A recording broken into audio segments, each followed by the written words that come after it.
Oh, hi. Hi, Andre. Hi, James. I missed you.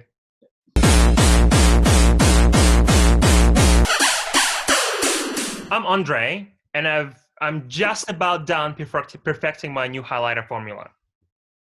It's been 3 years in the making. I'm James, and I'm into scat. And welcome to Beauty Benders. Beauty bender.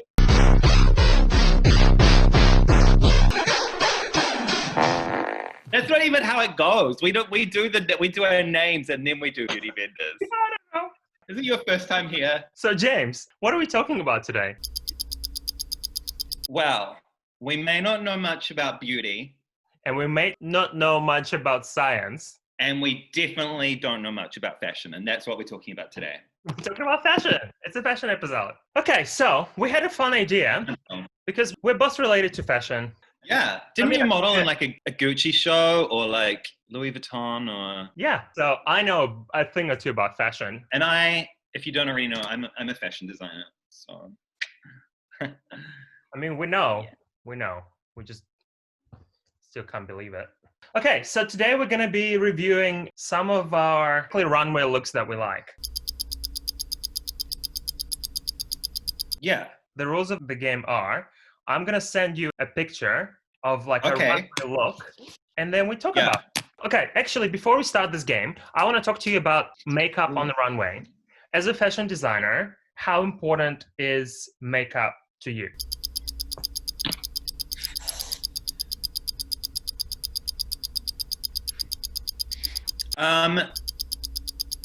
Okay, that's a really good question. I definitely just think it's like a tool in telling the story of the collection, and it goes, it's as important as the music and the casting, the shoes, the hair. It's like on an equal par with all of those things. And I definitely think since discovering makeup, I have a very different outlook on the importance of beauty on the runway.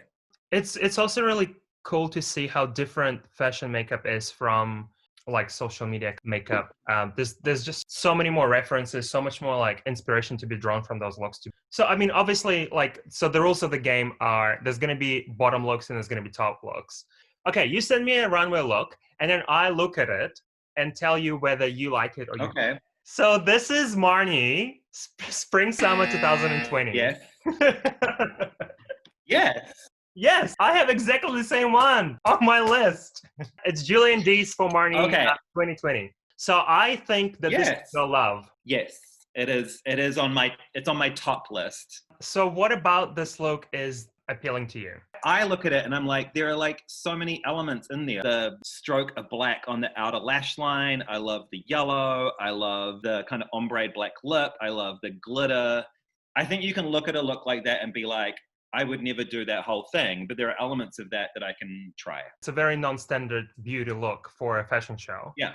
I love that it's like one thing. And I love that the hair kind of goes into makeup. Yeah, so that was actually my first top one that I was going to. Was that when you were top look? Yeah, it was my top look. I had this like kind of glittery, brush strokey kind of look. Well, I'm going to send you the look and then I'm going to talk about it more. Okay, well, I hate it. I also hate it.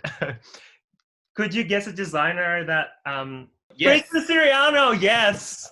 I mean, the look was created by Erin Parsons, who is one of the head makeup artists at Maybelline. Kind of giving me like a wrestler mask, but then also this kind of like tropical bird of paradise. But then there's also like this kind of binary colorway in there. And then there's a silver smudge. But what I have the most issue with is that it feels like it hasn't been taken far enough. It's very lukewarm. Is it my turn to send you one? Yeah. Okay. I think you hate it. Okay, so it's Dior Men's. It's pre-fall 2020. It's a makeup artist called Peter Phillips, and obviously using Dior makeup. And I like it because, maybe I'm being easy on it, but I like it because it's a really major fashion house doing quite a strong makeup look for men. Going through and doing all the research for this, where is the makeup on men? Yeah, I see. And I like it. I see where it's coming from. I would wear that. I'm not sure about this one. I have a really weird thing about like the just like line, like a makeup line. It seems very Teenage Mutant Ninja Turtles. I'm gonna send you a couple of looks. You tell me whether I like them or not. going into this, I was like, I am going to find like a Versace look and it's going to be a fucking blown out smoky eye and it's going to be in my top. And then I started looking at shows and there were so many shows with blown out smoky eyes. And I was like, oh, that's kind of, I can't put that in my top. I can't like, so I think it's in your bottom. It's in my top. I had okay. The first look is the Versace 2009. Yeah. And the second look is Givenchy Spring 2010. Both looks are done by Pat McGrath. This is the kind of looks I see myself putting on. Like, this is my 101. But yeah, very, very basic kind of fashion runway looks, as you said. But I give it a top. Okay, your turn. Okay. I'm guessing this is Comme des Garçons. It is. Well done. This is Spring Summer 2001. Oh, wow, okay. I love the fact that they use like unconventional materials for this. It looks like the faces are like taped with a Scotch tape. I think you love this. Yeah. You do? I do. Oh, I do. But like, too. because I remember, I do. It's actually a New Zealand makeup artist, Aaron DeMay. I remember this is kind of like maybe the second show that he did for Comme des Garçons. I just remember reading an article about how he just decided to just start playing with sellotape on the face. It was one of the first moments that I really thought about how creative makeup could be. Yeah, and this look from Com that kind of bumped like the Alexander McQueen, I think Horn of Plenty was the show. I have the like, same with the one. Really overdrawn lip. Oh, do you? Yeah, I have the same one. That was in my top as well, and I was like, I had to like lose one.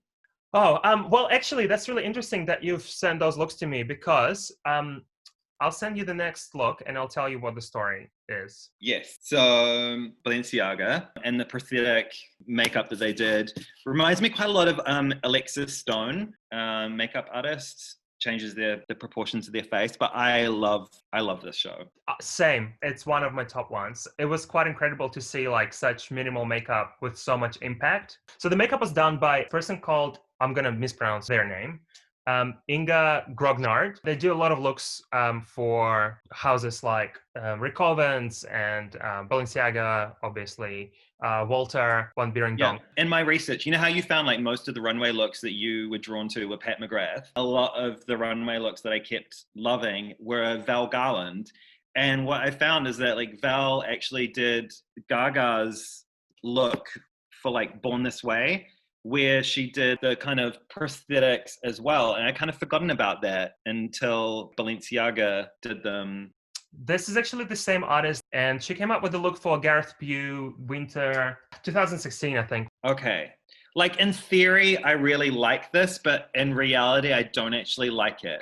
That was exactly my thought process. I mean, it's like a very, very intelligent idea, but it's that same like kind of face morphing. In theory, it should work incredibly, but there's just something about it that doesn't quite work. Because to me, it actually looks like a piece of really fine string that's kind of like cutting into the skin. And I kind of like how that makes me feel a little bit uncomfortable. I like that in a runway show, but just the overall look with the hair, definitely. Yeah. And then also that really strong black lip as well. It kind of, there's just a lot of elements on the face. Doesn't quite come together. No, that was my bottom. Okay, well, that was me. You next. Okay, I'm going to send you another 3 from the same show. I'm detecting like zero makeup. Really?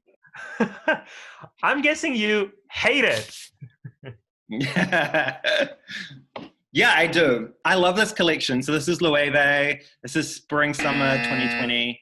I mean, it's nothing against this particular like makeup look, but it's kind of just to make a point because there are quite a few designers that are trying to push this dialogue of these are quite fruity outfit. But then you've still got the boy looking like there's like zero makeup. Yeah. This kind of made me go, wow, like makeup is actually kind of like the last bastion, like the final frontier. And like by no means are Loewe like the only house that does this, you know, like even Jacquemus or like Ludovic that are kind of at the forefront of pushing fashion in a more like non-gendered way, but still most of their beauty looks are quite kind of clean. Right, I'm gonna Same. go in with this look right here. That maybe it is a hate. No, it's a love. Oh, really? Yeah. This is Margiela. This is John Galliano for Margiela, 2017. Done by none other than Pat McGrath. Doesn't scream like something Pat McGrath would do, but just the use of that kind of string and the shadow, like the way the shadow is sitting on the face, it makes me like it. Well, actually, I was kind of tossing between the two. I'm just going to send you another one. Which one I want? Well, so that's Charles Jeffrey, Loverboy, obviously. For me, that's a lot more successful, but I don't know why. Okay, this is really interesting. When I look at the first picture, I want to say I don't like it. But when I look at the second picture, I want to say I really like it. And I don't understand why. Okay. This is in my top. I really like this. This is actually Versace, Fall Winter 17, and it's someone called Lucia Pironi that did this look. I think I like it because it's like that good mix of really painterly, but also like really precise. I'm going to send you this.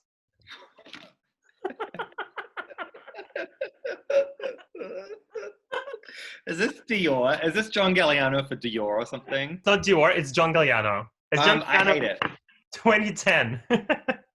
There's just too much going on.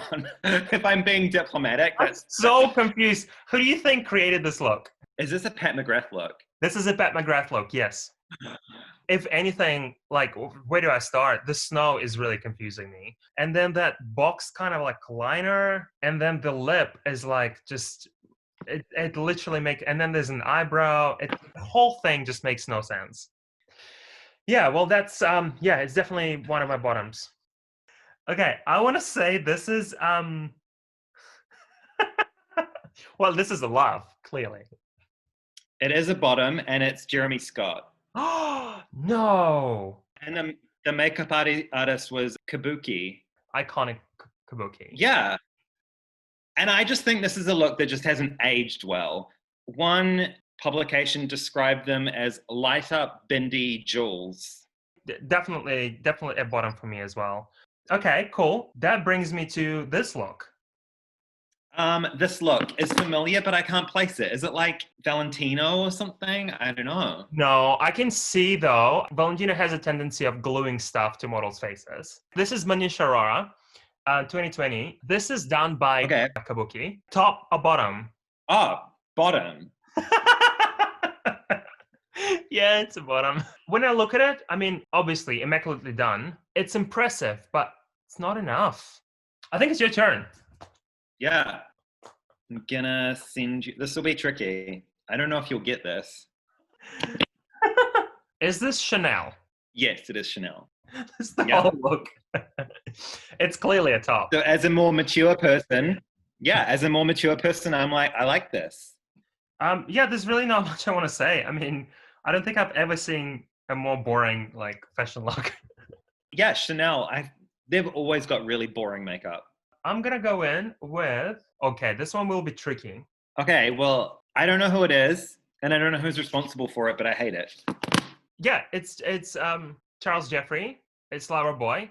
The makeup's done by Lucy Bridge. Yeah, I don't understand. I don't know why I didn't like it. I loved every single other look from the collection, but this one, I just couldn't deal with that. Yeah, no, that was a bottom for me. Okay, I think this one's a bottom. I can't imagine. Is this like Henrik Wipskov or something? Yes, well done. Is it? Wow. Yeah. I mean, first of all, I think it's a bottom. What is it, James? Bottom, like, oh my god. There are springs coming out of the ears with ruffles or feathers, and they look fucking crazy from a distance. And they also have like dots in the corner of their mouths that make them look like mechanic butterfly cupcake robot fantasy, which is usually totally my jam. Okay. Just too much. Okay, this one. Okay, so this was actually in the mix for me as well, and this is Dries. And the funny thing is, I don't actually like this look that you've chosen. You guess whether it's top or bottom. I guess you're gonna say bottom. Wrong. I Oh, love thank that. God. Okay. So the makeup artist It for was this in my is the same person, Inge Grognard, the one that did Balenciaga yes. show. Really? Yeah, her aesthetic is Wow. kind of this understated, versive, and she plays with proportions a lot as well in like a very unexpected way. She kind of combines all the wrongs of makeup, like the shade is kind of chalky, really concentrated lines. She underdraws the lips. Yeah. Really interesting way of playing with makeup. It's probably one of my favorite looks. And I feel like this is my last one. Oh wow, there's a lot. It's a no for me. Oh, is it Rodarte? Yes. Well done. It's Rodarte, Fall Winter 2012. It's 100% a bottom. Wow. And I'm sorry, like we're like a channel that's like devoted to men's or non-binary beauty, and this is very obviously more female look, but it's not a look that I'm interested in translating. But okay, one more, okay? One more each. I like it. I think I would like try and replicate this look. When I first saw it, I was like, oh, this is gonna be my bottom. But then I looked at it again and I'm like, it's actually not bad. Is it your favorite artist? Is it the like Dries Yeah. and Yeah. like I think it's Inga. that kind of feeling that it's like a little bit troubling and unsettling and you shouldn't see that, so it makes me think it's her? That's exactly it. It's that tension. Okay, your turn. I mean, this is obviously Tom Brown. The first image is kind of uncomfortable. I don't like it. I'm sorry. Okay. I don't like it either. But he's had a little bit of criticism over the years of being like slightly misogynistic by like putting his female runway models in like precariously high shoes that they can't walk in. And then I look at beauty looks like this and I just don't think he's doing much for that argument. Yeah. All right. Well, I think that wraps it up for us. Well, what was your favorite look of tonight? I mean, if I had to wear one look for the rest of my life, it would probably be Marni. I'm gonna agree with you. That's my favorite. I'm probably not gonna wear it, but I definitely think it was the best one tonight. Oh, well, that was really fun. I think I'm done with fashion for now. Let's go back home. Oh, and like and subscribe. Follow me on Instagram, please. It looks like something my grandma would wear. Kind of like someone's pissed on her face. And I like how wet it looks in the middle.